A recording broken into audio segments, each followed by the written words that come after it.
Untuk makluman, ada perubahan terkini berkaitan dengan pusat peperiksaan bagi SPM di Negeri Perak akibat daripada bencana banjir yang terkini pada pagi ini. Yang pertama, calon daripada SMK Datuk Abdul Rahman Talib Teluk Intan seramai 67 orang calon sekolah dan 11 calon persediaan akan dipindahkan ke pusat di Sekolah Menengah Kebangsaan Seri Perak. Yang keduanya, SMK Seri Kandi Teluk Intan, 59 calon sekolah akan mengambil peperiksaan di SMK Seri Setia. Manakala yang ketiga, SMK Tun Perak Selekoh, Bagan Datuk, ada 93 orang calon sekolah, 20 orang calon persediaan akan menghadapi ataupun akan mengambil peperiksaan di Dewan Masjid Tuminah Hamidi, Bagan Datuk. Yang keempat, SMK Datuk Idris Pantai Remis Semanjung, 56 calon sekolah yang akan mengambil peperiksaan di pusat SMK Pantai Remis. Keempat-empat perpindahan ini kerana pusat peperiksaan tidak selamat untuk dijadikan sebagai pusat peperiksaan.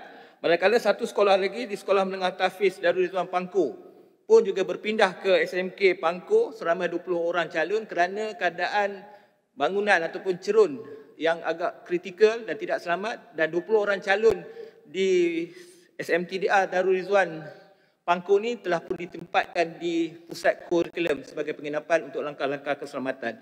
Dari segi kesiapsiagaan pihak kementerian berkaitan dengan masalah banjir ini, kementerian melalui sektor peperiksaan dan pentaksiran telah pun melaksanakan program Ops Payung. Ops Payung ini adalah satu program garis panduan yang disediakan oleh Kementerian Pendidikan yang melibatkan semua agensi daripada pihak kementerian, JPN, PPD dan sekolah, yang melibatkan juga agensi-agensi penyelamat seperti Bomba, APM, Jabatan Daerah, Pejabat Daerah dan sebagainya. Dan apabila berlakunya perubahan pusat peperiksaan ini, maka pihak-pihak yang terlibat dengan bencana ini, khususnya daripada pejabat daerah, daripada Jabatan Bomba, APM akan membantu menguruskan pergerakan calon-calon ke pusat-pusat peperiksaan yang baru. Dan ianya diselaraskan. Dan kita lihat pada hari ini, kelima-lima pusat peperiksaan itu telah pun berjalan dengan baik, hasil kerjasama komitmen daripada pihak-pihak dalam memastikan urusan penghantaran dan juga pengambilan calon-calon ke pusat peperiksaan dapat berjalan dengan baik dan lancar. Terima kasih.